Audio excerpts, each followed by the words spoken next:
નમસ્કાર વિદ્યાર્થી મિત્રો, બુકબર્ડ એકેડમીના ઓનલાઈન વર્ગમાં આપનું હાર્દિક સ્વાગત છે. મિત્રો, ગુજરાત પોલીસ ભરતી પરીક્ષા બોર્ડ દ્વારા 2017માં પીએસઆઈની જે પરીક્ષા લેવાઈ હતી એમાં આપણે ગુજરાતી વ્યાકરણનું જે પ્રશ્નો પૂછાતા એનું સોલ્યુશન જોઈશું. પહેલો પ્રશ્ન આપણને પૂછ્યો છે, સાચી જોડણી જણાવો. હવે અહીંયા આપણને જોડણી પૂછી છે તો ઘણી વખત આપણને તકલીફ થાય છે કે જોડણીમાં કરવાનું શું. તો મિત્રો, અહીંયા તમને એક ખાસ સૂચન કરું કે જોડણી એ ક્યારે આવડે છે તો વધારે પડતું વાંચન, વધારે પડતા શબ્દોથી તમે જેટલા પરિચિત થાઓ છો એટલી જ એ શબ્દોની જોડણી તમારી અંદર ક્લિયર થાય છે. નહીંતર પછી જો એના તમે નિયમો ગોખવા જાઓ છો તો એ નિયમો દ્વારા તમને જોડણી આવડતી નથી. અહીંયા આપણને પૂછ્યું છે કયા શબ્દની જોડણી સાચી છે. તો વિપરીત આ રીતે ન લખાય, વિપરીત. તો અહીંયા ઓપ્શન બી એ આપણો સત્ય જવાબ બને છે. કેમ? તો અહીંયા એક નિયમ સમજાવી દઉં કે વિપરીત અહીંયા ઈત જ્યારે લાગે છે, ઈત, તો એ ઈત એ શું બને છે? એ ઈત, તો ત્યાં એ ઈ દીર્ઘ બને છે, રસ્વ બનતી નથી. એટલે વિપરીત શબ્દની જોડણી આ સાચી છે, એટલે કે સી અને ડી આવશે નહીં. તો ઓપ્શન બી આપણો સત્ય જવાબ બનશે. આગળનો પ્રશ્ન છે, સાચી જોડણી જણાવો. અહીંયા પણ આપણને જોડણી પૂછી છે. જોઈએ વાલ્મીકી, તો અહીંયા ઓપ્શન એની અંદર જ આપણને વાલ્મીકીની જોડણી સાચી આપી દીધી છે. ઘણા મિત્રો એવું કરે છે કે વાલ્મીકીને આ રીતે લખે છે, ઘણી રીતે આ રીતે, પણ આંખથી દેખતા તમને આ ગમે છે, પણ જરૂરી નહીં કે જે આંખે દેખાય એ સારું લાગે છે. અહીંયા વાલ્મીકીની જોડણી આ સાચી બને છે. આગળનો પ્રશ્ન જોઈએ, સ્પૃહા શબ્દનો પર્યાયવાચી શબ્દ જણાવો. સ્પૃહા, સ્પૃહા એટલે કામના, ઈચ્છા. તો અહીંયા કયા ઓપ્શનમાં આપણને ઈચ્છા આપ્યું છે? તો ઓપ્શન સીની અંદર આપણને ઈચ્છા આપ્યું છે. બીજી વાત કરીએ તો મિત્રો, ઈચ્છાની જોડણી આ રીતે ન લખાય, તેમાં અહીંયા દીર્ઘઈ આપેલી છે, જે ઈ અહીંયા રસ્વ આવે છે. એનો નિયમ પણ સમજાવી દઉં કે જોડાક્ષર પહેલાંની ઈ હંમેશા રસ્વ હોય. જોડાક્ષર પહેલાંની ઈ કે ઉ હંમેશા રસ્વ હોય છે. હા, એની અંદર અપવાદ તરીકેના થોડાક શબ્દો આપેલા હોય છે, તો એ આપણે ધ્યાને રાખવાનું છે. એટલે ઈચ્છા શબ્દ આવશે સ્પૃહા શબ્દનો પર્યાયવાચી. કારણનો અર્થ જોઈએ તો કારણ એટલે કે હેતુ. ફિકર, ચિંતા, અને ચિંતા એટલે જ ફિકર, આ બંને સમાનાર્થી છે. તો સ્પૃહાનો અર્થ થશે ઈચ્છા. આગળનો પ્રશ્ન જોઈએ, કેતુ શબ્દનો પર્યાયવાચી જણાવો. કેતુ એટલે ધજા. તો અહીંયા ઓપ્શન એ આપણો જવાબ બને છે. બીજું શું કહે છે? હેતુ. તો હેતુ માટે શું આવશે? કારણ. ઘર, તો ઘરને આપણે શું કહીએ છીએ? મકાન, નિકેતન કહીએ છીએ. અવાજ, તો રવ, એનો સમાનાર્થી છે. એટલે કેતુ ઓપ્શન એ આપણો સત્ય જવાબ બનશે કે કેતુ એટલે ધજા. આગળનો પ્રશ્ન છે, આપગા શબ્દનો પર્યાયવાચી શબ્દ જણાવો. આપગા. હવે આપગા, અહીંયા આપદા નથી. જો આપદા આપ્યું હોત તો આપદા એટલી મુશ્કેલી, વિપત્તિ, પણ અહીંયા આપણને આપગા લખ્યું છે, તો આપગા એટલે શું થશે? નદી થશે. એટલે ઓપ્શન ડી આપણો સત્ય જવાબ બનશે. આપત્તિ એટલે મુશ્કેલી, મિત્ર એટલે દોસ્ત, ભાઈબંધ, સ્વજન એટલે પોતાનું પ્રિય વ્યક્તિ, સ્વજન એટલે સગું, સંબંધી, પોતાની વ્યક્તિ, એવો એનો અર્થ થાય. આગળનો પ્રશ્ન છે, ઘણી બૂમ પાડવા છતાં કોઈ ન સાંભળે તેવું શબ્દ સમૂહ માટે એક શબ્દ આપો. ઘણી બૂમો પાડવા છતાં કોઈ સાંભળે નહીં એવું. હવે એને શું કહેવાય છે? અરણ્ય રુદન. એને શું કહે છે? અરણ્ય રુદન. કે ઘણી બધી બૂમો પાડે છે છતાં કોઈ સાંભળતું નથી, કોઈ છે તો સાંભળે ને, તો એવા રુદનને શું કહે છે? અરણ્ય રુદન. અસંગત, તો જેની કોઈ સંગત નથી તે. અસાધ્ય, કે જેને સાધી શકાતું નથી તે. અને અધ્યાત્મ, જેની સાથે પરમાત્મા જોડાયેલો છે તે અધ્યાત્મ. આગળનો પ્રશ્ન છે, જેનો એક પણ પુત્ર મૃત્યુ ન પામ્યો હોય તેવી સ્ત્રી. શબ્દ સમૂહ માટે એક શબ્દ આપો. નિહિ સંતાન, સંતાન વગરનું. અખોવન, કે જેનો એક પણ પુત્ર મૃત્યુ નથી પામ્યો એ.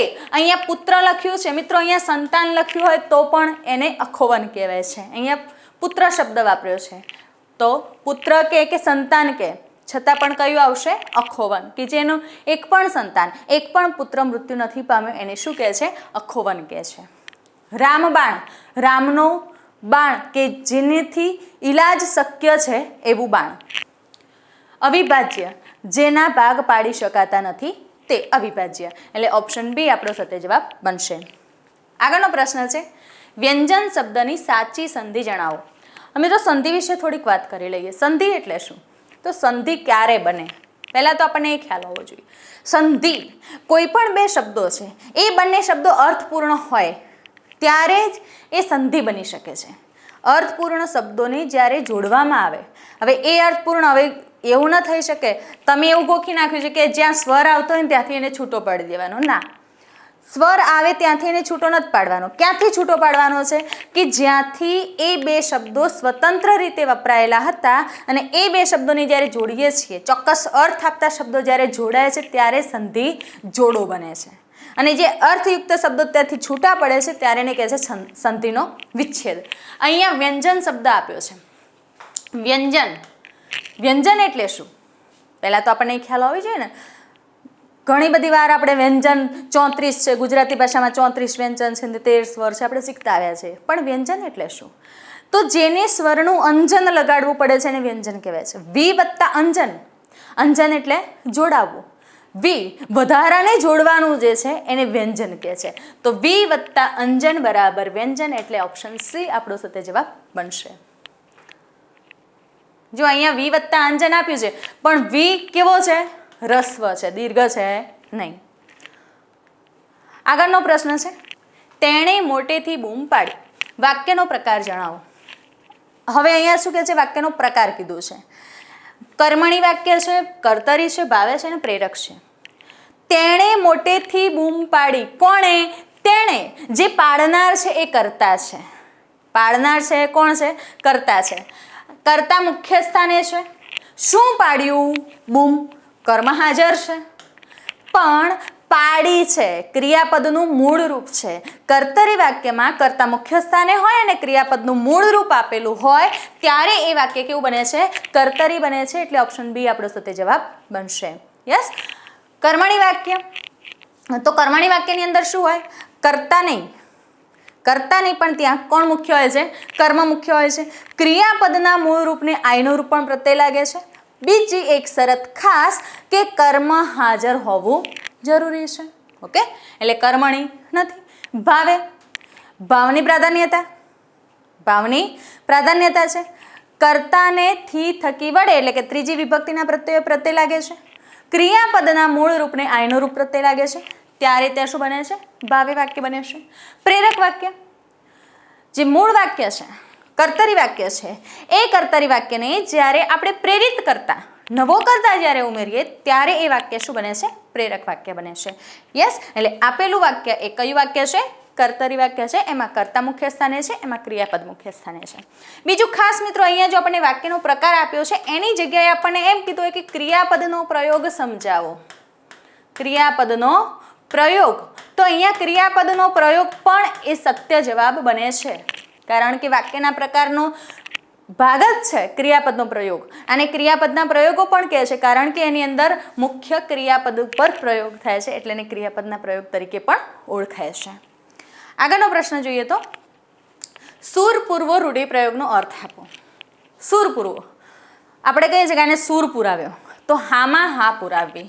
તો હામાં હા કહેવી એ ઓપ્શન સી આપણો સત્ય જવાબ બનશે. કે ગીત ગાવું એવું ના થાય, સંગીત વગાડવું એ પણ નહીં, આનાકાની કરવી એ પણ થતું નથી. આગળનો પ્રશ્ન છે કળવળવી રૂઢિપ્રયોગનો અર્થ આપો. કળવળવી આપણે કહીએ મને બહુ કળવળી, મારા દીકરાએ આ કામ કર્યું ત્યારે મને કળવળી, મારો દીકરો રમીને ઘેર પાછો આવ્યો હેમ કેમ ત્યારે મને કળવળી. કળવળવી એટલે શું થાય છે? નિરાંત થવી, શાંતિ થવી. એટલે ઓપ્શન ડી આપણો સત્ય જવાબ બનશે. ધોરીડા શબ્દનો પર્યાયવાચી શબ્દ આપો. ધોરીડો, ધોરીડો એટલે ધોરીડાની કોટે ગુગરમાળ. ધોરીડો એટલે શું થશે? બળદ થશે. એટલે ઓપ્શન બી આપણો સત્ય જવાબ બનશે. આગળનો પ્રશ્ન છે વિદ્યાર્થી શબ્દની સંધિ છૂટી પાડો. વિદ્યાર્થી, મેં તમને અગાઉ કહ્યું એમ કોઈ પણ બે શબ્દો ચોક્કસ અર્થયુક્ત રીતે જોડાયેલા હોય ત્યારથી એને છૂટા પાડવાના છે. તો ત્યાં એ જે છૂટા પડે છે એને સંધિનો વિચ્છેદ કહે છે. અહીંયા વિદ્ય વત્તા અર્થી ન થાય, પણ વિદ્યા એક ચોક્કસ શબ્દ છે, અર્થી એક ચોક્કસ શબ્દ છે. વિદ્યા વત્તા અર્થી. વિદ્યાનું જે વહન કરે છે એને શું કહે છે? વિદ્યાર્થી. વિદ્યાને જે ગ્રહણ કરે છે એને વિદ્યાર્થી કહે છે. એટલે ઓપ્શન એ આપણો સત્ય જવાબ બનશે. જો અહીંયા વિદ્યા વત્તા આર્થી છે, અહીંયા વિદ્યા વત્તા અર્થી છે, તો ઘણા મિત્રો વિદ્યા વત્તા અર્થી પણ કરે છે, પણ વિદ્યા વત્તા અર્થી. આગળનો પ્રશ્ન છે સિંધુર્મી શબ્દની સંધિ છૂટી પાડો. સિંધુર્મી, પહેલા તો સિંધુર્મીને કેમ આ રીતે લખ્યું છે જુઓ, સિંધુ તો સિંધુ, સિંધુ આમ મૂળ કેવી રીતે લખાય? સિંધુ, એમાં રસ્વ છે પણ આ દીર્ઘ કેમ થાય છે? તો જોઈએ, અહીંયા આપ્યું છે સિંધુ વત્તા ઉર્મી, તો ઉર્મીમાં ઉ જોઈએ કે નિયમ અનુસાર રેફ પહેલાનો ઈ કે ઉ કેવો હોય? દીર્ઘ હોય, એટલે આ નહીં આવે. જો સિંધુ તો બરાબર હતું પણ ઉ દીર્ઘ હોવો જોઈએ. અહીંયા ઉર્મીમાં ઉ દીર્ઘ છે પણ સિંધુમાં રસ્વ હોવું જોઈએ, એના જગ્યાએ દીર્ઘ છે એટલે એ પણ નહીં આવે.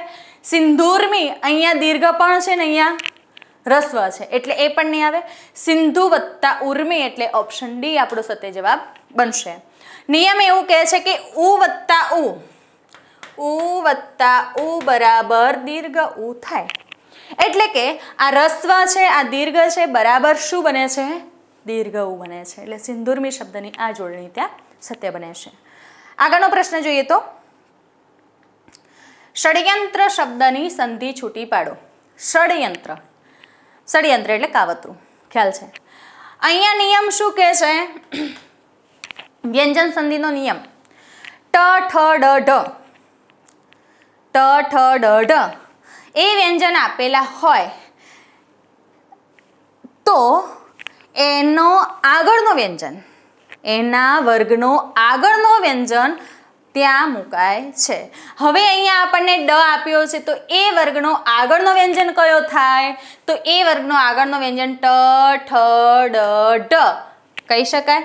તો ટ એ કયા વર્ગનો, ડ એ કયા વર્ગનો વ્યંજન છે? ટ વર્ગનો. એટલે સંધિ વિચ્છેદ કરતી વખતે ત્યાં શું આવે? ટ મુકાય છે. બરાબર. તો અહીંયા સડ વત્તા યંત્ર આ નહીં આવે.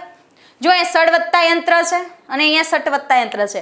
હવે તમને એવું થાય કે અહીંયા ટ છે અને અહીંયા ટ છે, તો આ ના આવે. ના, જ્યારે સંધિનો વિચ્છેદ કરીએ ત્યારે એ વ્યંજન કેવો થઈ જાય છે? ખોડો થઈ જાય છે. એટલે ઓપ્શન સી આપણો સત્ય જવાબ બનશે. સટ વત્તા યંત્ર બરાબર ષડયંત્ર. આગળનો પ્રશ્ન છે સુષ્મા શબ્દની સંધિ છૂટી પાડો. સુષ્મા, હવે તમે બધા આ કરીને આવતા રહ્યો છો. સુ વત્તા શમા એટલે સુષ્મા. ના, ત્યાં એ નિયમ જોઈએ ઉ પછી, ઈ કે ઉ પછી, એટલે કે અ સિવાયના જે સ્વર છે, અ કે આ સિવાયના જે સ્વર છે ઈ અને ઉ, એના પછી જો સ આપેલો હોય, સસલાનો સ, તો એનો ષટકોણનો શ થઈ જાય છે. એટલે ઓપ્શન સી આપણો સત્ય જવાબ બનશે. સુ વત્તા સમા બરાબર સુષ્મા. ઓકે. આગળનો પ્રશ્ન છે સાચી જોડણી જણાવો. અહીંયા પ્રતીતિ, તો પહેલા આપણે પ્રતીતિ શબ્દ, પ્રતિ વત્તા ઇતિ બરાબર પ્રતીતિ. શું કહે છે? પ્રતિ વત્તા ઇતિ બરાબર પ્રતીતિ.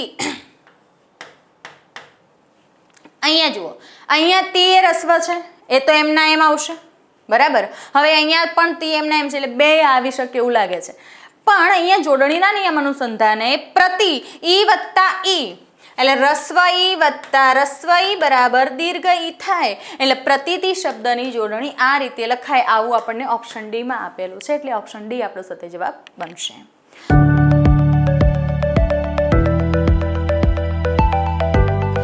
આગળનો પ્રશ્ન છે કામિની કોકિલા કેલી કૂજન કરે. અલંકાર ઓળખાવો. કામિની કોકિલા કેલી કૂજન કરે. ક ક ક અને ક કવિ કાંતની કાવ્ય પંક્તિ છે. 1 2 3 અને 4 અને 5 ક આપેલા છે. એકનો એક વર્ણ જ્યારે વારંવાર વપરાયેલો હોય ત્યારે એને વર્ણાનુપ્રાસ અલંકાર કહે છે. યસ, એટલે ઓપ્શન એ આપણો સત્ય જવાબ બનશે. આગળ જોઈએ કે આંતરપ્રાસ. બે પંક્તિ કે બે ચરણ આપ્યા છે. પહેલી પંક્તિનો છેલ્લો શબ્દ, બીજી પંક્તિનો પહેલો શબ્દ. એટલે કે વચ્ચેના બે શબ્દનો પ્રાસ જ્યારે મળતો આવતો હોય તેને આંતરપ્રાસ કહેવાય છે.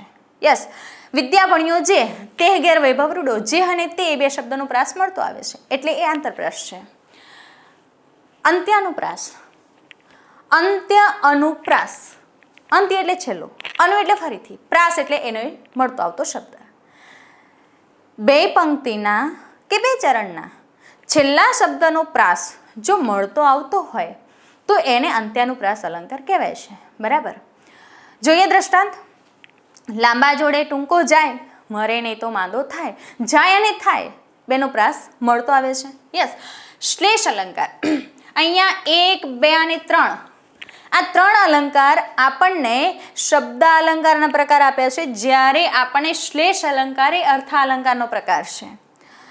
શ્લેષ અલંકારની અંદર શું કહે છે? એક જ શબ્દના જ્યારે બે અર્થ થતા હોય, ફરીથી સાંભળજો, એક જ શબ્દના જ્યારે બે અર્થ થતા હોય ત્યારે એને શ્લેષ અલંકાર કહે છે. બરાબર. એક જ શબ્દના બે અર્થ. રવિને પોતાનો તડકો ન ગમે તો તે ક્યાં જાય? રવિ એટલે સૂર્ય અને રવિ એટલે રવિન્દ્રનાથ ટાગોર માટે વપરાયેલો શબ્દ, વ્યક્તિનું નામ. એટલે એકના એક શબ્દના જે બે અર્થ થતા હોય તો એને શ્લેષ અલંકાર કહે છે. એટલે ઓપ્શન એ આપણો સત્ય જવાબ બનશે. આગળનો પ્રશ્ન છે, સાચી જોડણી જણાવો. ચતુર્ભુજ. ચતુર ર બોલાય છે, ર કોના પછી બોલાય છે? ત પછી, એટલે ભ ઉપર રેફ આવવો જોઈએ, એટલે આ નહીં આવે. ચતુર્ભુજ અહીંયા પણ આ નહીં આવે, કારણ કે ર અહીંયા આવવો જોઈએ રેફ, એ પણ નહીં આવે. ચતુર્ભુજ, યસ, અહીંયા આપણને સત્ય જોડણી મળે છે. ચતુર્ભુજ. અહીંયા ચતુર્ભુજ, ભ દીર્ઘ નહીં પણ ભ શું આવશે? રસ્વ, એટલે આપણને નહીં બને. ઓપ્શન બી આપણો સત્ય જવાબ બનશે. તે પંખીની ઉપર પથ્થરો ફેંકતા ફેંકી દીધો. પંક્તિનો છંદ ઓળખાવો. તે પંખીની, નિયમ જોઈએ એની સાથે, તે પંખીની ઉપર પથ્થરો ફેંકતા ફેંકી દીધો. મંદાક્રાંતા છંદ કેટલા અક્ષરનો છે? 17 અક્ષરનો. એનું બંધારણ કયા ગણથી બને છે? મ ગણથી. વસંતિલકા છંદ કેટલા અક્ષરનો છે? 14 અક્ષરનો. એનું બંધારણ ત ગણથી બને છે. યસ. અહીંયા શિખરીણી છંદ કેટલા અક્ષરનો છે? 17 અક્ષરનો. એનું બંધારણ ય ગણથી બને છે. મનહર છંદ એ કયો છંદ છે? અક્ષરમેળ છે, પણ સંખ્યામેળ છે કે ગણમેળ છે? તો એ સંખ્યામેળ છંદ છે. બરાબર. અક્ષરમેળના બે પ્રકાર છે, ગણમેળ અને સંખ્યામેળ. એમાં મંદાક્રાંતા, વસંતિલકા અને શિખરીણી એ બધા ગણમેળ છંદ છે, જ્યારે મનહર છંદ એ અક્ષરમેળ છંદનો સંખ્યામેળ છંદ છે. એમાં કેટલી સંખ્યા છે? અક્ષર સંખ્યા 31. 15 + 16 બરાબર કેટલી મળે છે? 31. યસ. અહીંયા બે પંક્તિ આપેલી નથી, મનહરમાં બે પંક્તિ ફરજિયાત, એટલે આ તો નીકળી જ જશે. યસ. હવે આપણે સ્ટેપ જોઈએ કે છેલ્લો અક્ષર ગુરુ છે. યસ, છેલ્લો ગુરુ છે. બીજા ક્રમે આપણે અક્ષરોની સંખ્યા ગણીશું. કેટલી છે? ગણો. 1, 2, 3, 4, 5, 6, 7, 8, 9, 10, 11, 12, 13, 14, 15, 16 અને 17. 17 અક્ષર સંખ્યા મળે છે, એટલે આ પણ નીકળી જશે. વધ્યા બે, શિખરીણી ને મંદાક્રાંતા. જોઈએ આગળના 3 અક્ષરનું બંધારણ ચેક કરો. તને માત્ર છે એટલે ગુરુ છે. પમ જો અનુસ્વાર તીવ્ર હોય તો જે તે મૂળાક્ષર ગુરુ બને છે, એટલે આ ગુરુ છે. ખને દીર્ઘ છે એટલે ગુરુ છે. એટલે ગુરુ ગુરુ ગુરુ મા તારા મ ગણનું બંધારણ બને છે, એટલે ઓપ્શન એ આપણો સત્ય જવાબ બનશે. શિખરીણીમાં ય ગણનું બંધારણ બને છે, એટલે એ નહીં આવે. યસ. જોઈએ એનો રાગ. મંદાક્રાંતામાં 4 અતિસ્થાન છે. તે પંખીની 4 અટક આવે છે.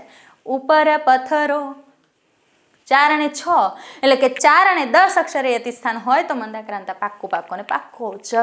યસ. એટલે ઓપ્શન એ આપણો સત્ય જવાબ બનશે. તે પંખીની ઉપર પથ્થરો ફેંકતા ફેંકી દીધો. તો ઓપ્શન એ આપણો સત્ય જવાબ બનશે. આગળનો પ્રશ્ન છે, સાચી જોડણી જણાવો. સાચી જોડણી. પહેલા તો મિત્રો તમને કહી દઉં કે સૂચિ આ રીતે ન લખાય. બરાબર. એટલે આ તો નહીં જ આવે, આ બી નહીં આવે. સૂચિ, શુચિસ્મિતે, ઓપ્શન બી આપણો સત્ય જવાબ બનશે. યસ. એટલે ડી પણ નહીં આવે. આગળનો પ્રશ્ન છે, અપ્સરા તો અપ્સરાજ ને આ વિધાનમાં કયો અલંકાર છે? અપ્સરા તો અપ્સરાજ ને. અપ્સરાની સરખામણી કોની સાથે કરી છે? અપ્સરા સાથે જ કરી છે. જેની સરખામણી જેની સાથે કરેલી હોય ત્યારે કયો અલંકાર બને છે? અનન્વય બને છે. યસ, જેમાં ઉપમેયને ઉપમાન ગણાવી દીધું છે ત્યારે એ કયો અલંકાર બને છે?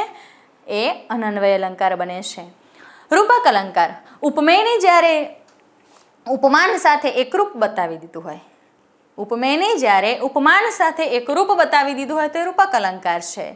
સાહેબો મારો ગુલાબનો છોડ, વેલી હું તો લવિંગની, બંનેને જ્યારે એકરૂપ બતાવી દીધા હોય ત્યારે એ રૂપક અલંકાર છે.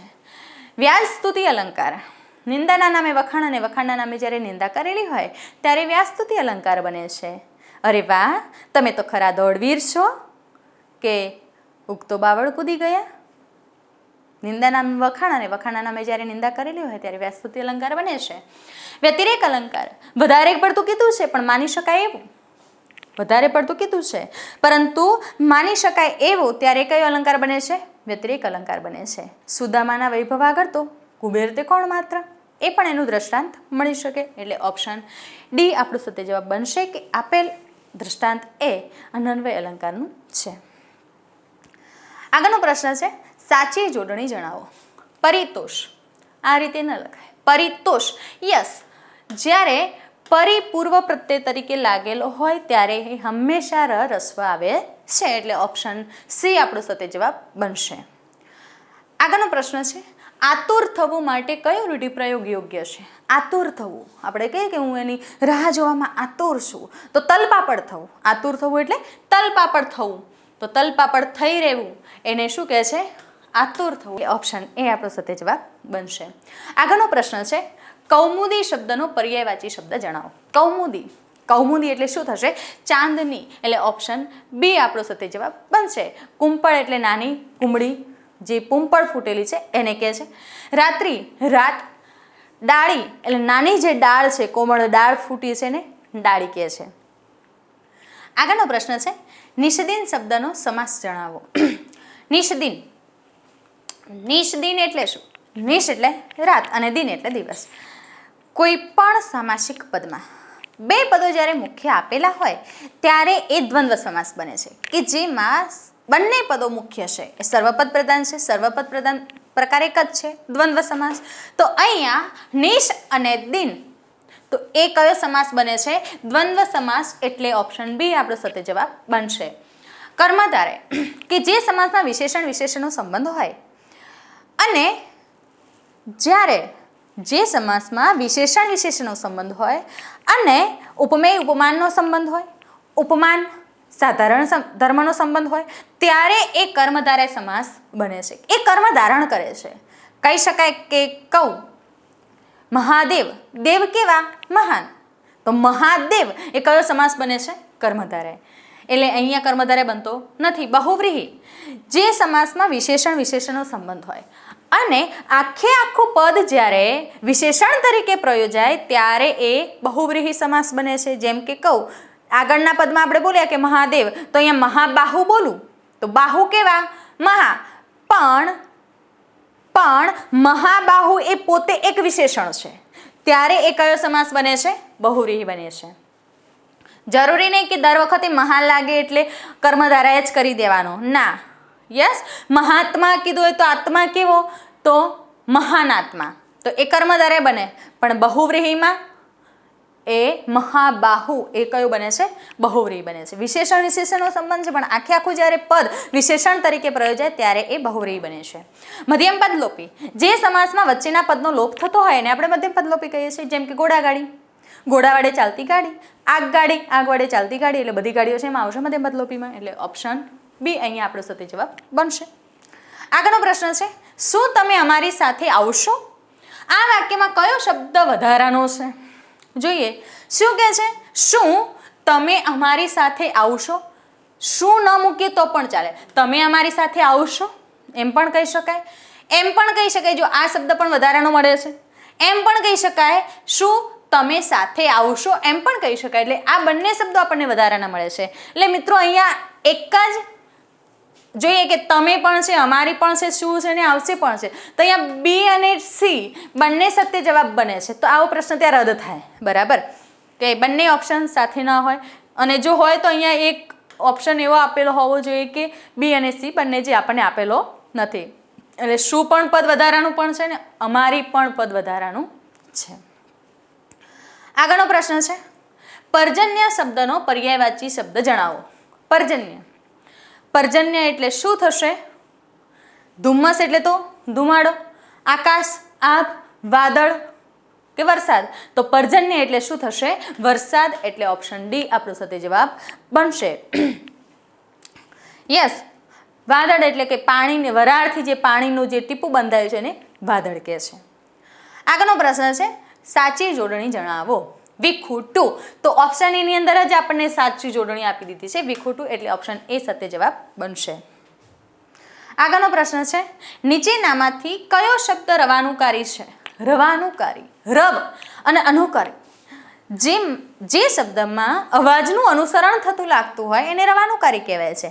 યસ, તો અહીંયા રવાનુકારી ટપ ટપ, નળ ટપકે છે, ટપ ટપ ટપ. એ નળ ટપકે છે, પાણી બોલતું નથી, પણ એ જે ટપ ટપ ટપ અવાજ આવે છે ને એને અવાજનું અનુસરણ કહે છે. એ આપણા કાને એવો સંભળાય છે કે ટપ ટપ ટપ પડે છે, એટલે ટપ ટપ શબ્દ એ રવાનુકારી છે. બીજું મિત્રો કે દરેક દ્વિરુક્તિ એ રવાનુકારી નથી, પણ દરેક રવાનુકારી એ દ્વિરુક્તિ તો છે જ. દ્વિરુક્તિ એટલે શું? કે બે વાર બોલાયેલું, બે વાર ઉચ્ચારણ થયેલો જે શબ્દ હોય એને દ્વિરુક્તિ કહેવાય છે. એકનો એક શબ્દ બે વાર વપરાયેલો હોય અથવા તો એના જેવો પ્રાસવાળો વપરાયો હોય તો એને દ્વિરુક્તિ કહે છે. યસ, તો અહીંયા જોઈએ વાસણ બાસણ, તો અહીંયા બકારવાળી દ્વિરુક્તિ છે. વાસણનો અર્થ નીકળે પણ બાસણનો ન નીકળે, એટલે પ્રથમ ઘટક સાર્થયુક્ત બકારવાળી દ્વિરુક્તિ છે. ચાબા, અહીંયા પણ સેમ જ છે. ચાનો અર્થ નીકળે છે, બાનો નીકળતો નથી ચાના અર્થમાં. યસ, એટલે અહીંયા પણ પ્રથમ ઘટક સાર્થયુક્ત પ્રાસવાળી દ્વિરુક્તિ છે. પાણી બાણી, અહીંયા પણ સેમ જ છે. પ્રથમ ઘટક સાર્થવાળી બકારવાળી દ્વિરુક્તિ છે. એટલે ઓપ્શન એ આપણો સત્ય જવાબ બનશે. આ 1, 2 અને 3 દ્વિરુક્તિ છે પણ રવાનુકારી નથી, જ્યારે ટપ ટપ દ્વિરુક્તિ પણ છે ને રવાનુકારી પણ છે. યસ, એટલે ઓપ્શન એ આપણો સત્ય જવાબ બનશે. આગળનો પ્રશ્ન છે ઉદ્ગ્રીવ દ્રષ્ટિ કરતા નભ શૂન્ય પાસે પંક્તિનો છંદ ઓળખાવો. મિત્રો અહીંયા એક ભૂલ છે પ્રશ્નની અંદર. જુઓ કઈ ભૂલ? તો ઉદ્ગ્રીવ શબ્દ અહીંયા આપણને દ આખો આપ્યો છે, પરંતુ દ એ કેવો હોય છે? ખોડો હોવો જોઈએ.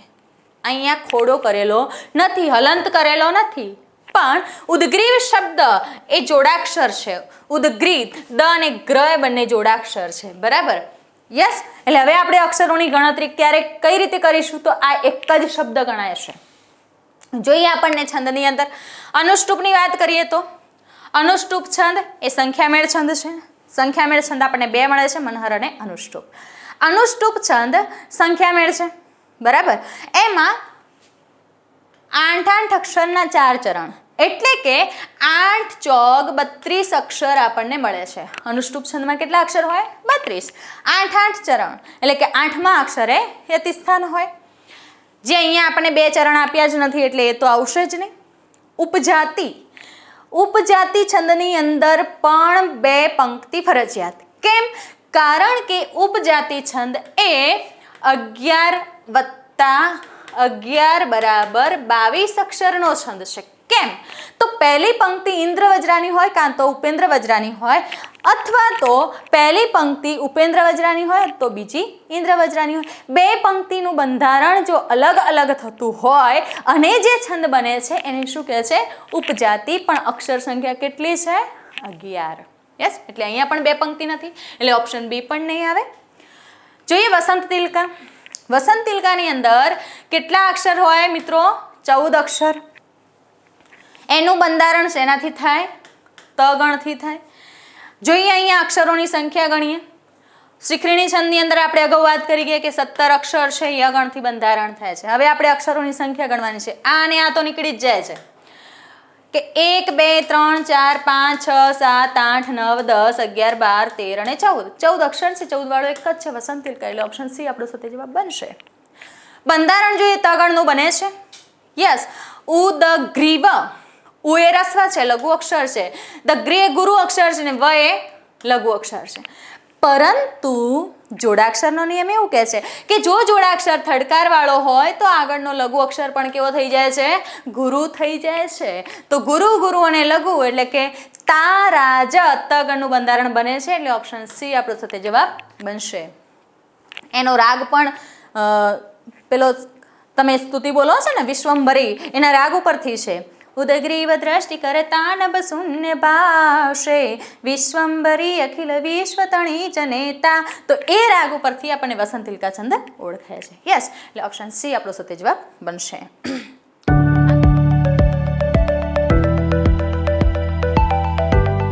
આગળનો પ્રશ્ન છે તીર્થોત્તમ શબ્દની સંધિ છૂટી પાડો. તીર્થોત્તમ, તીર્થ કેવું? ઉત્તમ. તો તીર્થ અને ઉત્તમ બે શબ્દોથી તીર્થોત્તમ બને. હવે તીર્થોત્તમ તો તીર્થ વત્તા ઉત્તમ. યસ, અહીંયા તીર્થ વત્તા ઉત્તમ છે, પરંતુ મેં તમને કહ્યું એમ કે જોડાક્ષર પહેલાનો આગળનો ઉરસ્વ આવે, અહીંયા દીર્ઘ છે એટલે નહીં આવે. યસ, તીર્થ વત્તા ઉત્તમ એટલે ઓપ્શન સી આપણો સત્ય જવાબ બનશે. તીર્થોત્તમ, અહીંયા તીર્થો વત્તા તમ છે નહીં આવે એટલે ઓપ્શન સી આપણો સત્ય જવાબ બનશે. આગળનો પ્રશ્ન છે શાયર શબ્દનો પર્યાયવાચી શબ્દ જણાવો. શાયર, શાયર એટલે ઝરણું ના.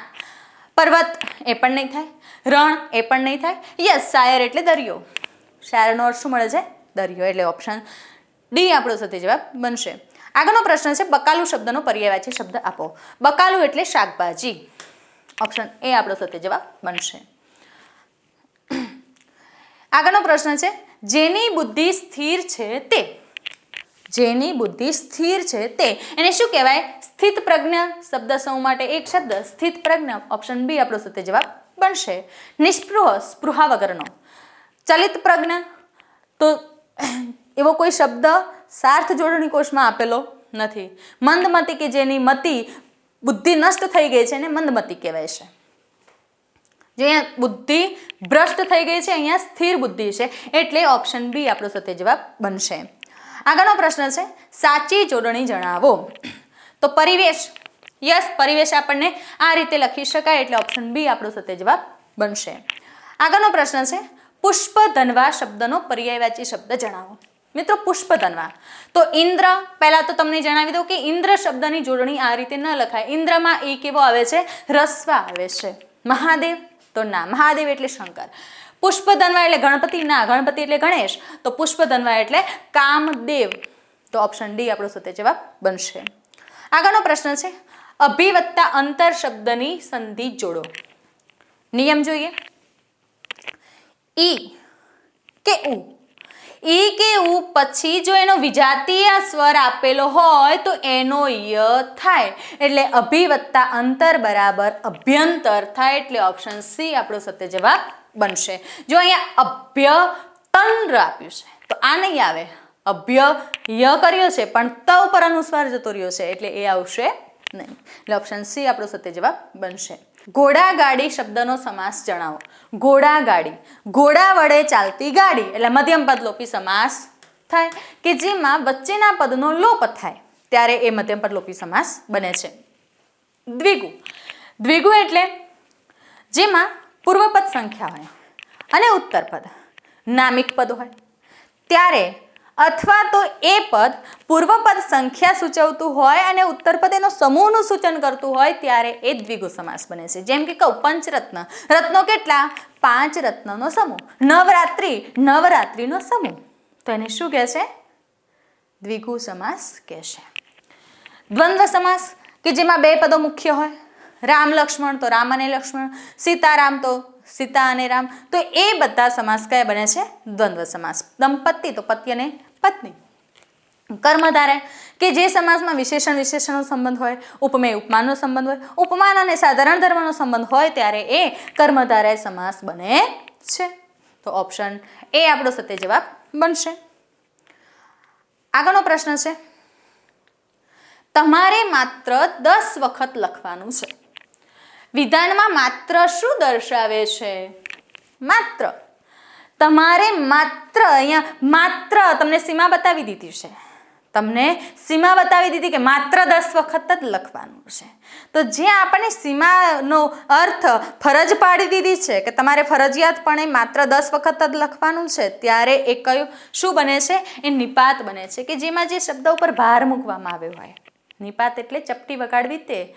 જ્યારે કોઈ પણ શબ્દ ઉપર ભાર મૂકવામાં આવ્યો હોય ત્યારે એ શું બને છે? નિપાત બને છે. અનુગ એટલે શું? અનુગ વિશે તમે કદાચ અજાણ હશો. અનુગ એટલે કોઈ એક પદ છે, એક શબ્દ છે.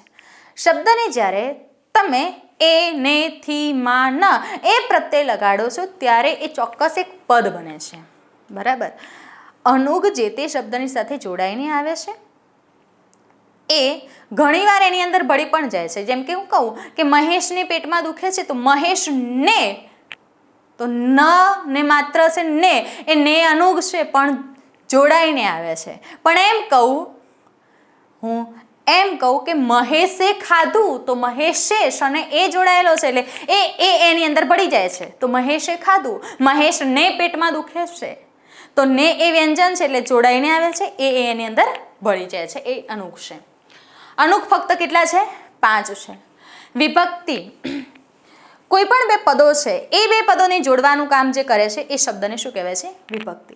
આમ કહી શકાય કે છૂટા કરવાનું કામ કરે છે. વિભક્તિ કોઈ પણ 2 પદોને છૂટા કરે છે. રામ લક્ષ્મણ, તો રામ અને લક્ષ્મણ, પણ રામ લક્ષ્મણ એ 2 પદોને જોડવાનું કામ અને શબ્દએ કર્યું છે એટલે એ શું બને છે? વિભક્તિ બને છે. પ્રત્યય. પ્રત્યય એટલે શું? તો હું લખું સત્ય, સત્ય શબ્દ લખું પણ એની આગળ એ શબ્દ લખું કે અસત્ય, તો આ જે સત્ય શબ્દ હતો એને શું પ્રત્યય લાગ્યું? અપ્રત્યય લાગ્યો. પ્રત્યય 2 પ્રકારના છે, પૂર્વ પ્રત્યય અને પર પ્રત્યય. પર એટલે પાછળ લાગે ને પૂર્વ એટલે આગળ લાગે. અહીંયા મેં પૂર્વ પ્રત્યય લગાડ્યો છે અસત્ય. યસ. તો અસત્ય શું બનશે? એ પ્રત્યય બને છે.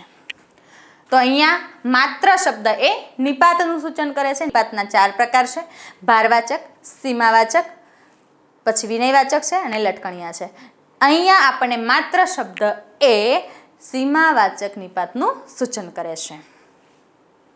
આગળનો પ્રશ્ન છે, અમેરે સુકુરુનું પૂમડું પંક્તિનો અલંકાર જણાવો.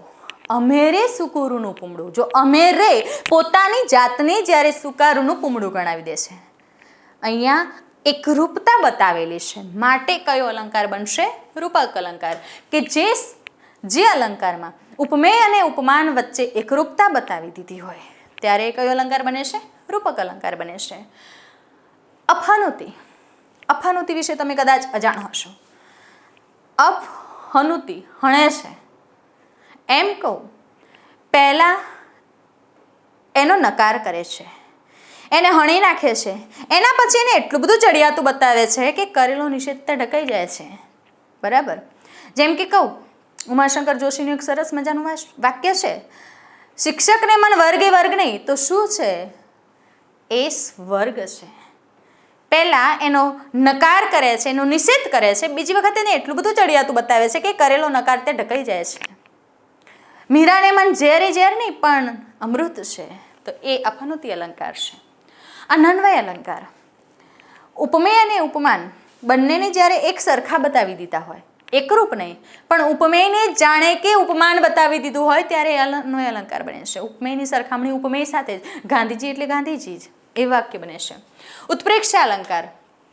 ઉત્પ્રેક્ષા એટલે શું? જેમાં સંભાવના બતાવવામાં આવી હોય, કે ઉપમેય જાણે કે ઉપમાન હોવાની જ્યારે સંભાવના બતાવે ત્યારે ઉત્પ્રેક્ષા અલંકાર બને છે. કશું ના ખબર પડે તો કાંઈ નહીં, જાણે રખે શકે શબ્દ આપેલા હોય ત્યારે ઉત્પ્રેક્ષા બને.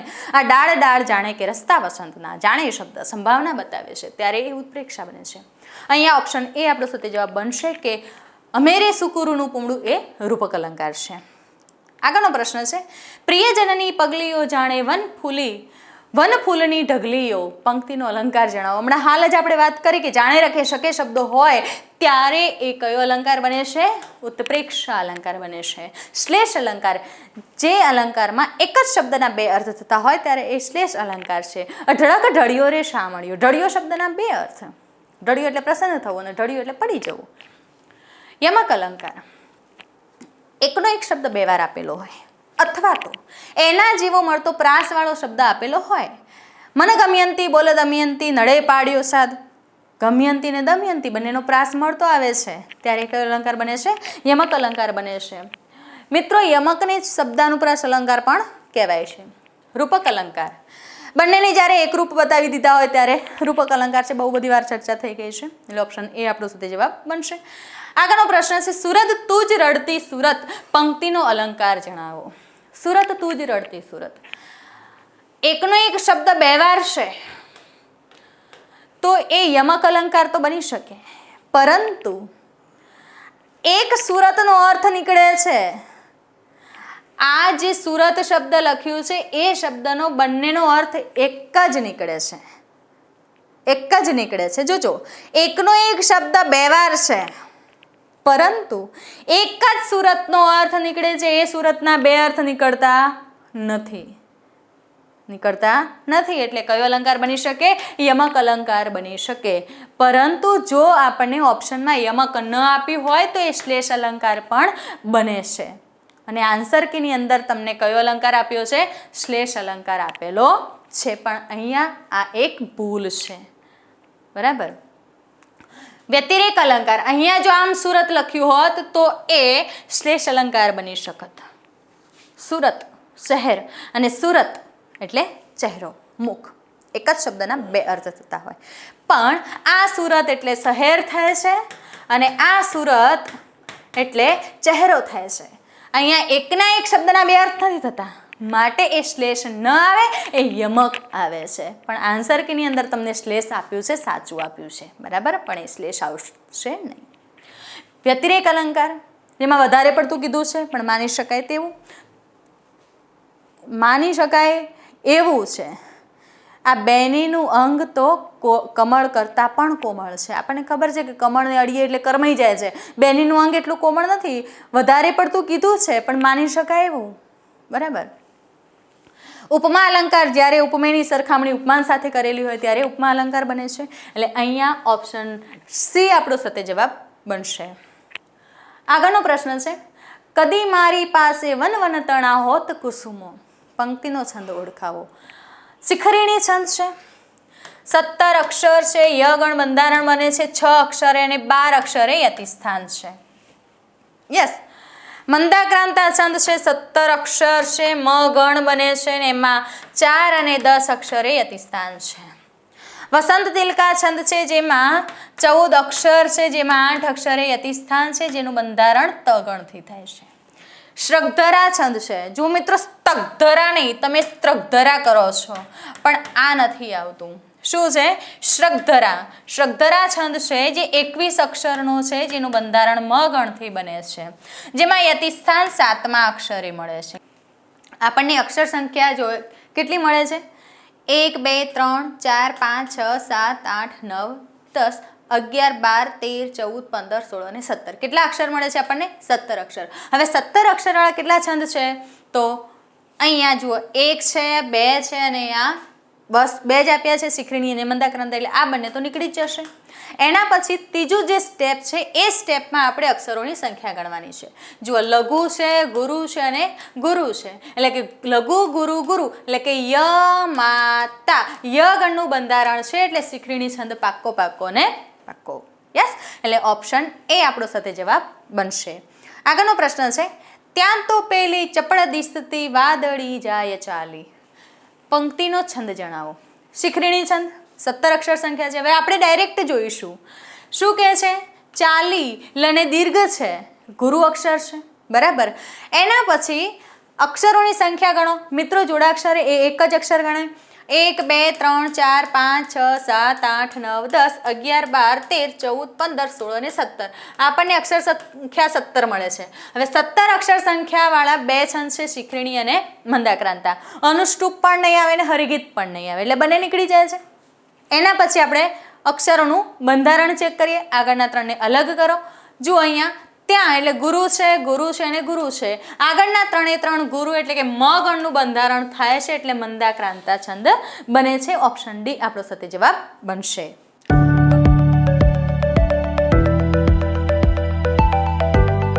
ઘણું કે ઘણું તોડવું તું ફટકાર ગા એ ભુજા પંક્તિનો છંદ જણાવો. ઘણું કે ઘણું તોડવું. તો મિત્રો અહીંયા અક્ષરોની સંખ્યા ગણીએ. જુઓ, પૃથ્વી છે, માલિતી છે પણ માલી નહીં આવશે, ટાઈપિંગ મિસ્ટેક છે ત્યાં. હરિગીત છે, મિશ્રોપજાતિ છે. પૃથ્વી છંદની અંદર 17 અક્ષર સંખ્યા હોય. માલિનીમાં કેટલી હોય? 15 અક્ષર સંખ્યા. હરિગીત છંદ એ કયો છંદ છે? માત્રામેળ છંદ છે.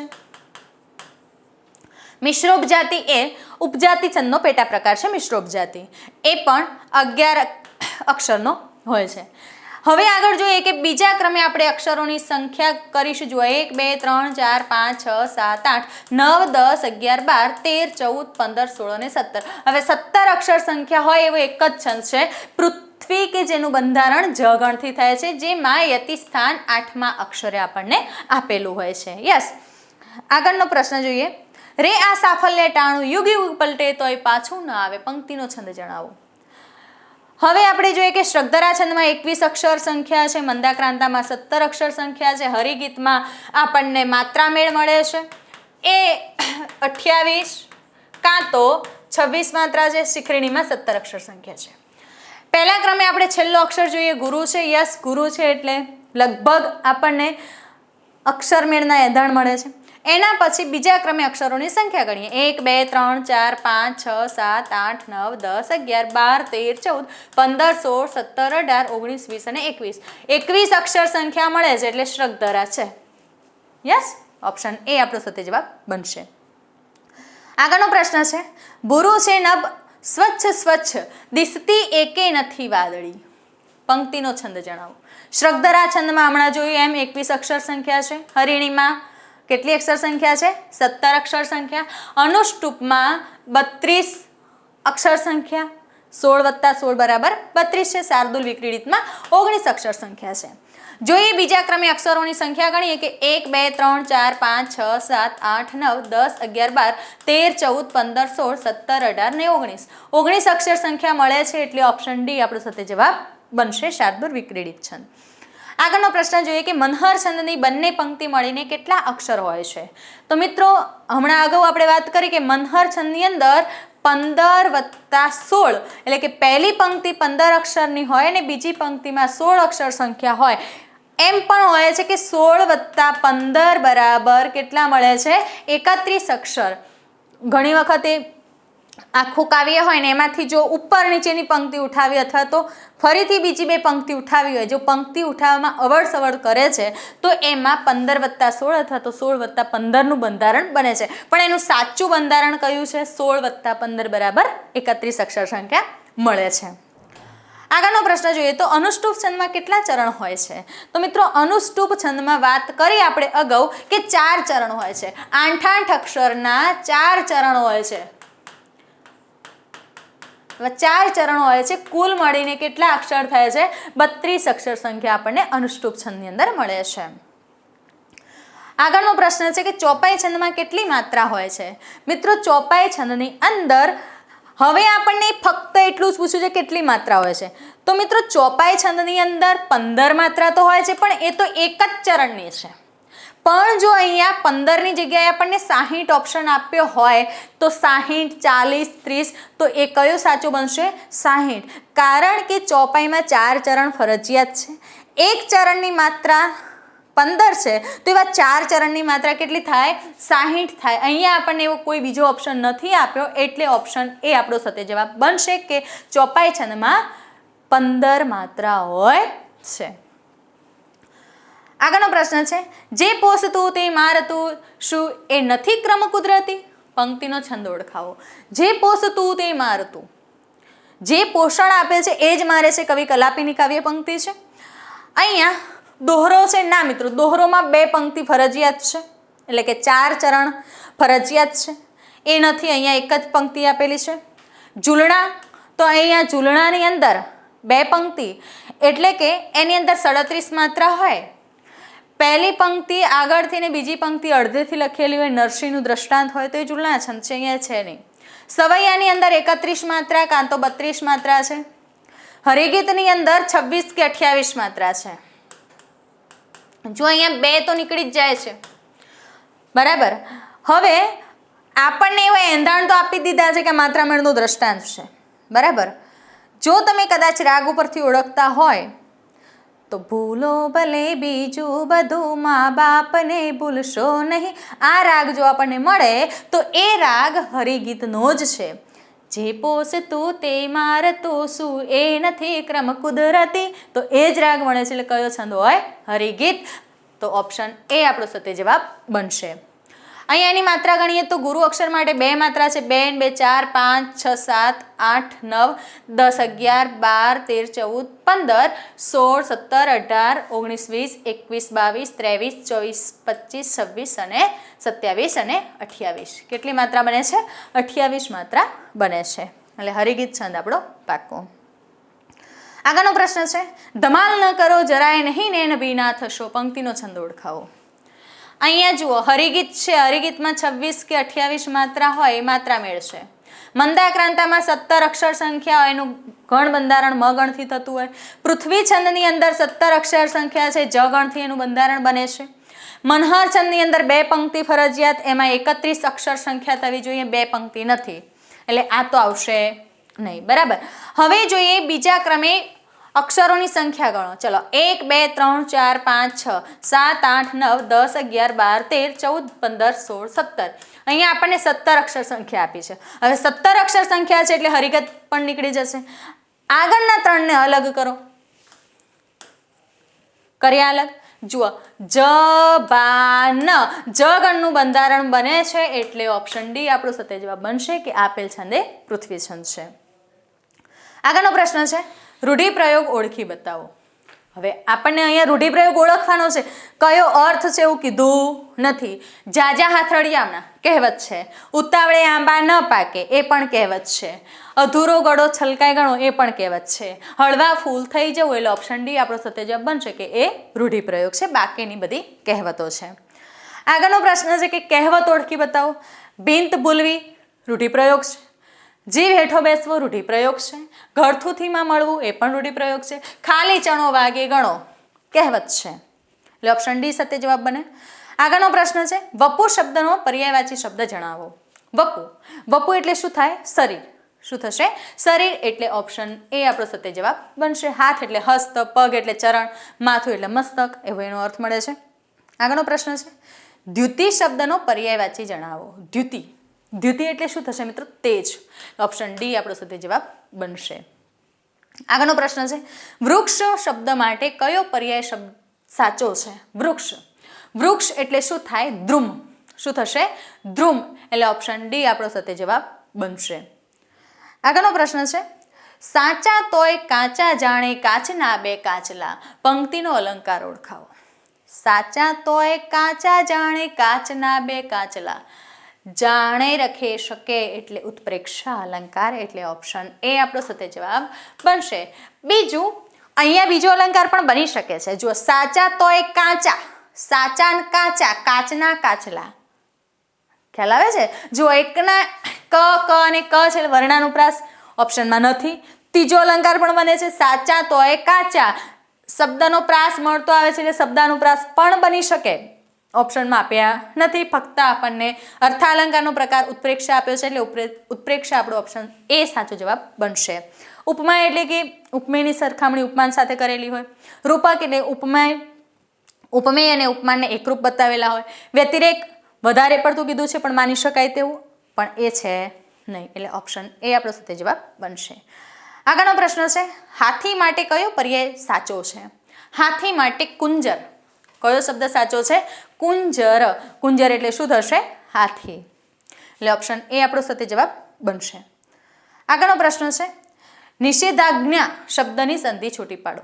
નિષેધ વત્તા આજ્ઞા, નિષેધ એટલે નકાર, નકારની આજ્ઞા, તો નિષેધ વત્તા આજ્ઞા, એટલે ઓપ્શન બી આપણો સત્ય જવાબ બનશે. આગળનો પ્રશ્ન છે, સોપારી માટે નીચેનામાંથી કયો પર્યાય સાચો છે? સોપારી, શ્રીફળ એટલે નારિયેળ થાય. ફોફળ, ફોફળ એટલે શું થાય? સોપારી, એટલે ઓપ્શન બી આપણો સત્ય જવાબ બનશે. આગળનો પ્રશ્ન છે, ઊંચો દીપે ઘુમટ ફરીથી વ્યોમ કેરો વિશાળો, પંક્તિનો છંદ ઓળખાવો. ઊંચો દીપે ઘુમટ ફરીથી વ્યોમ કેરો વિશાળો, કયો રાગ છે મિત્રો? ઊંચો દીપે, ચારે અટક સ્થાન છે.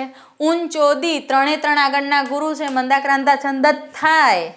જોઈએ અક્ષરોની સંખ્યા ને બધું જોઈએ. ચલો, મંદાક્રાંતામાં અક્ષર સંખ્યા 17 છે, પૃથ્વીમાં પણ 17 છે. અહીંયા મ ગણથી બંધારણ બને છે, અહીંયા જ ગણથી બંધારણ બને છે. યસ, શ્રગધરા છંદ એ 21 અક્ષરનો છંદ છે, એમાં મ ગણથી બંધારણ બને છે. હરિણી એ 17 અક્ષરનો છંદ છે, જેમાં ન ગણથી બંધારણ બને છે.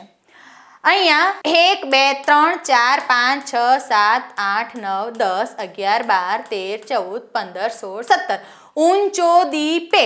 અહીંયા આપણને 4 આપ્યા છે. તમે એવું ગોખ્યું છે કે મંદાક્રાંતામાં 4 અક્ષરે ગુરુ હોય, પણ અહીંયા આપણે 3 જ અક્ષરનું લેવાનું છે. કેમ?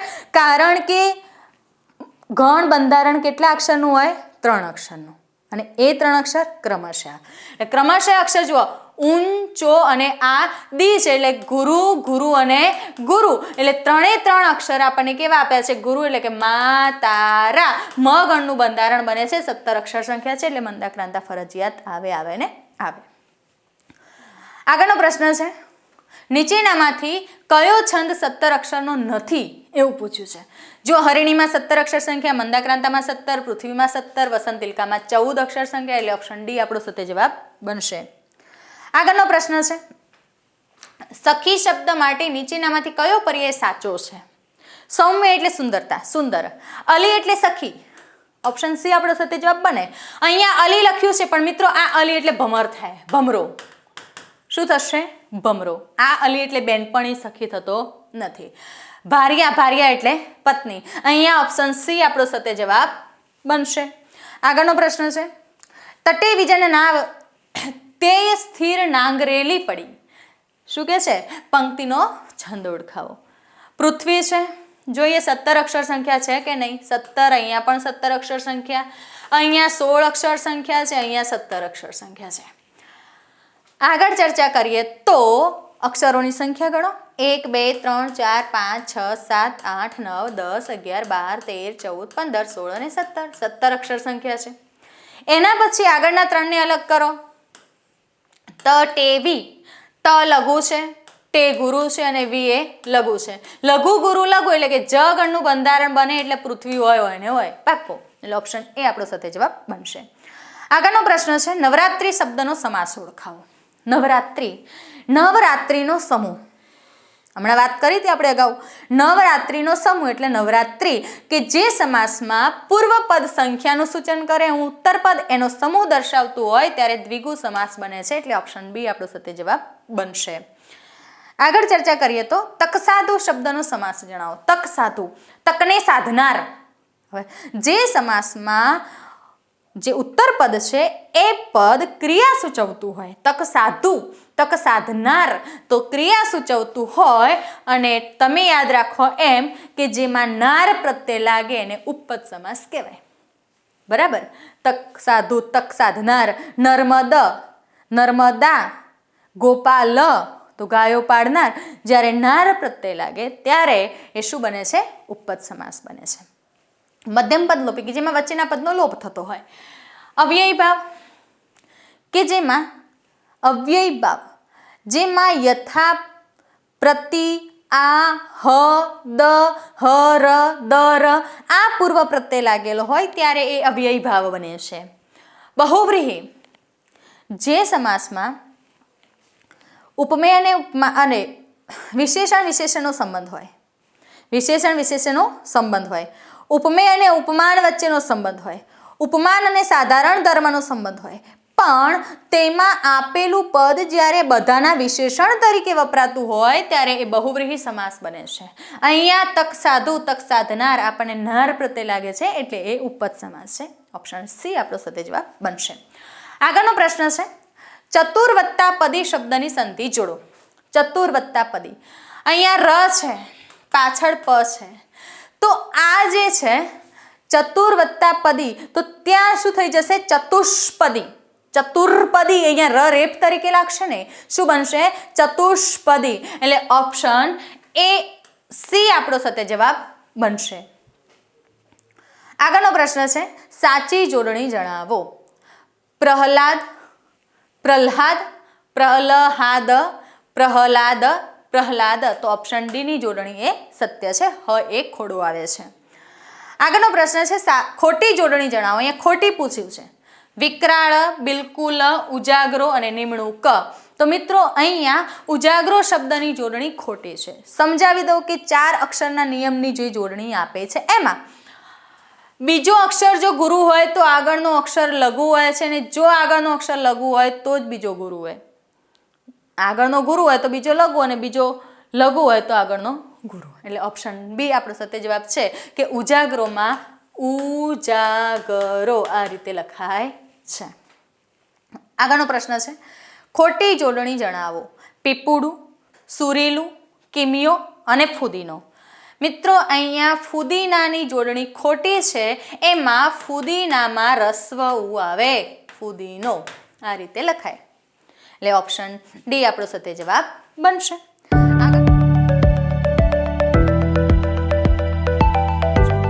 આગળનો પ્રશ્ન છે નીચેનામાંથી રૂઢિપ્રયોગ શોધી બતાવો. શોધવાનું છે. સુડી વચ્ચે સોપારી કહેવત છે. ઝીણો પર્વતરાયનો દાણો કહેવત છે. મા વિના સૂનો સંસાર કહેવત છે. બોચી પર કાંકરો મૂકવો. તો આ રૂઢિપ્રયોગ છે. ઓપ્શન ડી આપણો સત્ય જવાબ બનશે. આગળનો પ્રશ્ન છે બેક શબ્દમાં બે અને ક વચ્ચેના ચિહ્નની ઓળખ શી છે. તો અહીંયા બેક બે એક, અહીંયા બ અને ક વચ્ચે જે ચિહ્ન આપ્યું છે એને લોપ ચિહ્ન કહેવાય. ઓપ્શન સી આપણો સત્ય જવાબ બનશે. અવતરણ ક્યારે મુકાય. તો કોઈ પણનું બોલાયેલું વાક્ય હોય તો એ વાક્ય દર્શાવવા માટે અવતરણ ચિહ્ન વપરાય છે. અર્ધવિરામ ક્યારે વપરાય. પહેલા તો અર્ધવિરામની નિશાની જુઓ, આ છે બરાબર. આ અર્ધવિરામ ક્યારે મુકાય. જ્યારે વાત કહેવી છે, એવું લાગે છે કે વાત પૂરી થાય છે પરંતુ એના અનુસંધાને બીજી વાત જ્યારે રજૂ થતી હોય, ચાલુ હોય, ત્યારે એના વચ્ચે અર્ધવિરામ મુકાય છે. એના પછી જોઈએ આશ્ચર્ય ચિહ્ન. આશ્ચર્ય ચિહ્ન ક્યારે આવે. ઉદ્ગાર ચિહ્ન. જ્યારે કોઈ આશ્ચર્યનો ભાવ હોય ત્યારે ઉદ્ગાર ચિહ્ન એટલે કે આશ્ચર્ય ચિહ્ન વપરાય છે. હું એમ કહું, હે તે શું ખાધું, તો હે પછી કયો ભાવ આવે છે. આશ્ચર્યનો. હે તે સમોસા ખાધા, તો એ હે પછી શું આવશે. આશ્ચર્ય ચિહ્ન, ઉદ્ગાર ચિહ્ન. બરાબર. આગળનો પ્રશ્ન જોઈએ તો નીચેના શબ્દોમાંથી ગુણવાચક વિશેષણ ઓળખાવો. ગુણવાચક. પહેલા તો આપણને વિશેષણ વિશે ખ્યાલ હોવો જોઈએ. વિશેષણ એટલે શું. કોઈ પણ નામ છે, નામના અર્થમાં વધારો કરતા શબ્દને આપણે શું કહીએ છીએ. વિશેષણ. વધારો કરવો, વધારે પડતું જ્યારે રજૂ કરવું હોય ત્યારે એને વિશેષણ કહેવાય છે. હવે એ વિશેષણ કેવુંથી પ્રશ્ન પૂછીને જે જવાબ મળે આપણું વિશેષણ બને છે. અહીંયા શું કહે છે 2, 15 નહીં આવે. તીખું શાક કેવું છે. તીખું. તીખો એનો ગુણ છે, તો તીખું એ શું બને છે. ગુણવાચક વિશેષણ. એટલે ઓપ્શન બી આપણો સત્ય જવાબ બનશે. આગળનો પ્રશ્ન છે પાણી વગરની રેતાળ જગ્યા શબ્દ સમૂહ માટે એક શબ્દ આપો. પાણી વગરની જે રેતાળ જગ્યા છે એને કહેવાય છે મરુભૂમિ. એટલે ઓપ્શન એ આપણો સત્ય જવાબ બનશે. આગળનો પ્રશ્ન છે પથ્થર થરથર ધ્રુજે પંક્તિમાં કયો અલંકાર છે. ઉત્પ્રેક્ષા જાણે રાખી શકે એ નહીં આવે. ઉપમા જેવો જેવી જેવું એ પણ નહીં આવે. રૂપક એકરૂપતા પણ નથી. પથ્થર થરથર ધ્રુજે નિર્જીવ વસ્તુનું જ્યારે સજીવમાં આરોપણ કરેલું હોય ત્યારે સજીવારોપણ અલંકાર વપરાય છે. એટલે ઓપ્શન ડી આપણનો સત્ય જવાબ બનશે. આગળનો પ્રશ્ન છે જ્યારથી તેણે મને જોયો ત્યારથી તે પ્રભાવિત હતો. આ વાક્યનો પ્રકાર જણાવો. જ્યારથી અને ત્યારથી. એક વાક્યના અનુસંધાને બીજું વાક્ય જ્યારે જોડાયેલું હોય ત્યારે એને સંકુલ વાક્ય રચના કહેવાય છે. એટલે કે ઓપ્શન બી આપણો સત્ય જવાબ બનશે. સાદું વાક્ય કે જે વાક્યમાં એક જ કર્તા, એક જ ક્રિયાપદ અને એક જ કર્મવાળી વાક્ય રચના હોય તેને સાદું વાક્ય કહેવાય છે. સંયુક્ત વાક્ય. બે વાક્ય જ્યારે સંયોજક વડે જોડાયેલા હોય. અહીંયા જ્યારથી અને ત્યારથી સંયોજક છે પણ એકબીજાનું અનુસંધાન સાધે છે. સંયુક્ત વાક્યમાં બે વાક્યો સંયોજક વડે જોડાયેલા હોય પરંતુ બંને વાક્યોને જ્યારે સંયોજક કાઢી લઈએ ત્યારે બંને વાક્ય સ્વતંત્ર રીતે પણ વાપરી શકાય ત્યારે એ સંયુક્ત વાક્ય બને છે. અહીંયા એવું નથી. એમ કહું કે જ્યારથી તેણે મને જોયો તે પ્રભાવિત થયો. અહીંયા જ્યારથી ને ત્યારથી એ બંનેથી વાક્ય જોડાયેલું છે. એના અનુસંધાને બીજું વાક્ય એ પ્રભાવિત થયો એવું ચાલુ છે. માટે ત્યાં સંયુક્ત ને પણ શું આવશે સંકુલ. વાક્ય હકાર છે એટલે એ પણ નહીં આવે, નિષેધ નહીં આવે. એટલે ઓપ્શન બી આપણો સત્ય જવાબ બનશે. સંકલ્પ શબ્દની સંધિ છૂટી પાડો. સંકલ્પ તો સમ વત્તા કલ્પ. હવે સમ વત્તા કલ્પ બે છે, પરંતુ એમાં કેવો આવે છે? હલંત આવે છે. એટલે ઓપ્શન બી આપણો સત્ય જવાબ બનશે. આગળનો પ્રશ્ન છે ચરણ કમળ શબ્દનો સમાસ જણાવો. ચરણ કમળ, ચરણ રૂપી કમળ કે કમળ રૂપી ચરણ? તો કમળ રૂપી ચરણ, ત્યારે એ કર્મધારાય સમાસ બને છે. મધ્યમ પદ લોપી, વચ્ચેના પદનો લોપ થાય, વિશેષણ વિશેષણનો સંબંધ હોય, પરંતુ આખું પદ વિશેષણ તરીકે વપરાય. દ્વિગુ, જેમાં પૂર્વ પદ નામિક હોય છે, ઉત્તર પદ એની સંખ્યાનું સૂચન કરે છે. એટલે ઓપ્શન એ આપણો સત્ય જવાબ બનશે. આગળનો પ્રશ્ન છે ગાંધીજી અસત્ય અને અહિંસાના કટ્ટર વેરી છે. આ વિધાનમાં કયો અલંકાર છે? અસત્ય અને અહિંસાના કટ્ટર વેરી, નિંદાના નામે વખાણ કર્યા છે અને વખાણના નામે નિંદા કર્યા હોય ત્યારે કયો અલંકાર હોય? વ્યાજ સ્તુતિ અલંકાર બને છે. અતિશયોક્તિ, વધારે પડતું કીધું છે પણ ફક્ત વાસ્તવિકતાની હદ વટાવીને એટલું બધું વધારે કહી દીધું છે કે જ્યાં એને પકડાઈ શકાય એવું નથી. ફક્ત આપણે કહીએ હવામાં બાણ છોડ્યું એવો જ્યારે ભાવ હોય ત્યારે અતિશયોક્તિ અલંકાર. એમ કહું કે તું ચાલે છે ત્યારે તારા પગમાંથી કંકુ જરે છે. કંકુ ક્યારે જરે? માતાજી સાક્ષાત આવે તો જ નહીં જરતું. પણ કવિને એવું લાગે છે એની નાયિકા જ્યારે ચાલે છે ત્યારે એના પગમાંથી કંકુ જરે છે. પેલી પગની કોમળ એડીઓ થાય છે ને, પેલી લાલ ઘૂમ એડીઓ, એટલે કવિને એવું લાગે છે કે ચાલે છે ત્યારે પગની એડીમાંથી કંકુ જરે છે. ફક્ત હવામાં બાણ, ફક્ત કવિની કલ્પના. બરાબર છે. શીલાની બંને આંખે શ્રાવણ ભાદરવો વહી રહ્યો. રોવે છે, એટલું બધું રોવે છે. હા, રોવે છે ખરી, પણ ગમે એટલું રોવે ને તો બે ટેપા આય આવે ને એનાથી વધારે ખોડામ પડે, બીજે ક્યાંય જાય નહીં. પણ આપણે શું કહીએ? શ્રાવણ ભાદરવો વહી રહ્યો. નાટક એટલું કરુણ હતું કે થિયેટર અશ્રુસાગર બની ગયું. કરુણ હતું, પણ એક જ પક્ષમાં બે ટીપા બે બાજુથી ધાર વહે, બધાને ના વહે. તો ત્યાં અતિશયોક્તિ છે. વધારે પડતું વાસ્તવિકતાની હદ વટાવીને જ્યારે વધારે પડતું કહેવામાં આવે ત્યારે અતિશયોક્તિ અલંકાર બને છે. વ્યતિરેક, કીધું છે વધારે પડતું પણ મર્યાદામાં રહીને, માપમાં, ત્યારે વ્યતિરેક બને છે. અનન્વય, ઉપમેયની સરખામણી ઉપમેય સાથે જ કરેલી હોય ત્યારે અનન્વય અલંકાર બને છે. તો અહીંયા ઓપ્શન એ આપણો સત્ય જવાબ બનશે કે વ્યાસ્તુતિ અલંકારનું દ્રષ્ટાંત છે. આગળનો પ્રશ્ન છે સાચી જોડણી જણાવો. ઉદ્યોગીકરણ આ રીતે ન લખાય.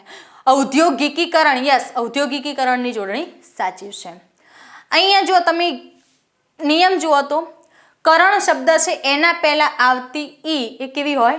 દીર્ઘ ઈ હોય. તો તમે એમ કહેશો કે બેન ઉદ્યોગીકરણમાં નહીં? તો હા છે, પણ ઉદ્યોગીકરણ એવો શબ્દ જ નથી, ઔદ્યોગિકીકરણ એવો શબ્દ છે. એટલે ઓપ્શન સી આપણો સત્ય જવાબ બનશે. આગળનો પ્રશ્ન છે બાવાઓએ પાવાગઢની ફરતે પ્રદક્ષિણા કરી. આ વિધાનના કયા પદમાં ભૂલ છે? હવે જુઓ, બાવાઓએ પાવાગઢની ફરતે પ્રદક્ષિણા કરવી, પ્રદક્ષિણા કરવું અને ફરવું બંનેનો અર્થ એક જ થાય છે. પણ ફરતે શબ્દ બાવાઓએ પાવાગઢની ફરતે કરી એવું ન કહી શકાય, એટલે આ શબ્દ વધારાનો છે, તો એમાં ભૂલ છે. તો ઓપ્શન બી આપણો સત્ય જવાબ બનશે કે બાવાઓએ પાવાગઢની પ્રદક્ષિણા કરી. યસ. આગળનો પ્રશ્ન જોઈએ તો નીચેનામાંથી કયો શબ્દ શુદ્ધ છે? મંજિલ, મહત્વ, અંતર્ધ્યાન કે પરિણીત? તો મિત્રો અહીંયા મહત્વ શબ્દ એ શુદ્ધ છે, સત્ય રીતે લખાય છે. મંજિલમાં જ કેવો આવશે? રસ્વઈ આવશે. પરિણીતમાં અણી એ કેવો આવશે? દીર્ઘ આવશે. અંતર્ધ્યાન એવો કોઈ શબ્દ છે નહીં, એટલે ઓપ્શન સી આપણો સત્ય જવાબ બનશે. આગળનો પ્રશ્ન છે તભ જજ ગાગા કયા છંદનું બંધારણ છે? તો અહીંયા આપણને હવે અત્યાર સુધી છંદની પંક્તિ પૂછી, અહીંયા આપણને બંધારણ પૂછી દીધું છે. તો મિત્રો વાત હમણાં અગાઉ કરી જ દીધી છે કે વસંત તિલકા છંદની અંદર 14 અક્ષર સંખ્યા છે. બીજું જુઓ તમને કાંઈ ન ખબર પડે ને તો અહીંયા એનો સરવાળો કરવાનો. 3 + 3 + 3 + 3 4 તરી કેટલા થાય? 12. ગુરુ 1 ગુરુ 1 કેટલા અક્ષર સંખ્યા થઈ? 12, 13 અને 14. 14 અક્ષર સંખ્યા શેમાં હોય? વસંત તિલકામાં. એટલે ઓપ્શન સી આપણો સત્ય જવાબ બને. આ રીતે પણ આપણને મળી જાય. ઓકે, તો તભ જજ ગાગા કયા છંદનું બંધારણ છે? વસંત તિલકાનું. મંદાક્રાંતાનું બંધારણ મભન તત ગાગા. અનુષ્ટુપ કોઈ બંધારણ નહીં. હરિણી ન સમરસ લગા એ પણ 17 અક્ષરનો છંદ છે. આગળનો પ્રશ્ન જોઈએ તો 31 માત્રાનો છંદ કયો છે? 31 માત્રા. સવૈયા છંદની અંદર 31 કે 32 માત્રા હોય એટલે ઓપ્શન એ આપણો સત્ય જવાબ બને. અનુષ્ટુપ છંદ અક્ષરમેળ છંદ છે, જેમાં સંખ્યામેળ છંદ છે, એમાં 32 અક્ષર સંખ્યા છે. મનહર છંદ એ પણ અક્ષરમેળ છંદ છે, એમાં 31 અક્ષર સંખ્યા હોય. હરિણી એ 17 અક્ષરનો છંદ છે હરિણી, એટલે ઓપ્શન એ આપણો સત્ય જવાબ બનશે. આગળનો પ્રશ્ન છે નીચેનામાંથી કયો સમાસ દ્વિગુણ નથી? દ્વિગુણ નથી એવું પૂછ્યું છે. નવનિધિ, કેટલી નિધિઓ? નવનિધિઓ. યસ, કહી શકાય નવનિધિનો સમૂહ, નવનિધિ. ત્રિભુવન, ત્રણેય ભુવન. ત્રિશૂળ, 3 શૂળ. સમયસર, તો આ સમયસર શબ્દ એ દ્વિગુ સમાસનું દ્રષ્ટાંત નથી, એટલે ઓપ્શન ડી આપણો સત્ય જવાબ બનશે. આગળનો પ્રશ્ન છે સાચી જોડણી જણાવો. તિલાંજલિ. હવે તિલાંજલિ ઓપ્શન એની અંદર આપણને આપેલું છે એ સત્ય છે. આગળનો પ્રશ્ન છે ખોટી જોડણી જણાવો. મિત્રો ખોટી જોડણી જો મંજૂરી બરાબર છે, લૂંટારો બરાબર છે, દીકરી પણ બરાબર છે, રોજિંદુમાં જી એ કેવું આવશે? રસ્વ ઈ. રોજિંદુ, રોજિંદુ આ રીતે લખાય. આગળનો પ્રશ્ન જોઈએ તો વાંકુ ચૂકુ શબ્દમાં અનુસ્વાર કયા અક્ષર પર આવશે? અહીંયા આપણને એવું પૂછ્યું છે. અહીંયા આપણને વા, યસ વા ઉપર તો અનુસ્વાર આવે. કુ તો કુ ઉપર પણ અનુસ્વાર આવે છે. ચુ, ચુ ઉપર પણ આવે છે. તો ઓપ્શન ડી આપણો સત્ય જવાબ બનશે કે ચારેય અક્ષર ઉપર અનુસ્વાર આવશે. સાચી જોડણી જણાવો. અભિભૂત, અભિભૂત, અભિભૂત અને અભિભૂત. અભિભૂત આ રીતે બને. ભૂત, ભવન અને કરણ શબ્દ જ્યારે આપ્યો હોય, અહીંયા એ નિયમ અહીંયા લાગુ પડતો નથી, પરંતુ અહીંયા તમે ભૂત, ભવન અને કરણ શબ્દ છે ને, પણ અહીંયા ભૂતના પહેલા જે પૂર્વગ આપેલો છે, પૂર્વ પ્રત્યય હોય એ હંમેશા રસ્વ હોય એ પ્રમાણે આપ્યું છે, એટલે અભિભૂત શબ્દની જોડણી આ બનશે. ઓપ્શન બી આપણો સત્ય જવાબ બનશે. આગળનો પ્રશ્ન છે નીચેનામાંથી કયો શબ્દ પવનનો પર્યાયવાચી નથી? પવન. સમીર એટલે પવન થાય, વાયુ એટલે પવન થાય, અનિલ એટલે પવન થાય, રવ એટલે શું થાય? અવાજ. એટલે ઓપ્શન ડી આપણો સત્ય જવાબ બનશે. આગળનો પ્રશ્ન છે નીચેનામાંથી કયો શબ્દ આંખનો પર્યાયવાચી નથી? આંખ. નેત્ર એટલે આંખ થાય, વ્યોમ એટલે આકાશ થાય. વ્યોમ એટલે શું થાય? આકાશ. નયન એટલે નેત્ર, આંખ. ચક્ષુ એટલે પણ આંખ થાય, એટલે ઓપ્શન સી આપણો સત્ય જવાબ બનશે. આગળનો પ્રશ્ન છે કામના, એષણા, મનોરથ માટે કયો પર્યાય યોગ્ય છે? તો આપણે અગાઉ જોઈ ગયા છીએ કામના એટલે સ્પૃહા અને ઈચ્છા એ પૂછ્યું હતું, તો સ્પૃહા, ઈચ્છા, કામના, મનોરથ એ જ શું બનશે? એનો સમાનાર્થી બને છે. આગળનો પ્રશ્ન છે તનુજ, તનય, આત્મજ માટે કયો પર્યાય યોગ્ય છે? પુત્રી, સ્વજન, પુત્ર કે પિતા? તો મિત્રો તનુજ એના માટે છે આત્મજ એટલે પુત્ર. શું થશે? પુત્ર. તો ઓપ્શન બી આપણો સત્ય જવાબ બનશે. આગળનો પ્રશ્ન છે સાચી જોડણી જણાવો. આંબા, વાડિયું, તો ય પહેલા આવતી ઈ હંમેશા રસ્વઈ હોય, એટલે ઓપ્શન એ આપણો સત્ય જવાબ બનશે. મિત્રો અહીંયા આપણને પીએસઆઈના જે વ્યાકરણના 100 પ્રશ્ન પૂછ્યા હતા એનું સંપૂર્ણ સોલ્યુશન પૂર્ણ થાય છે. આભાર.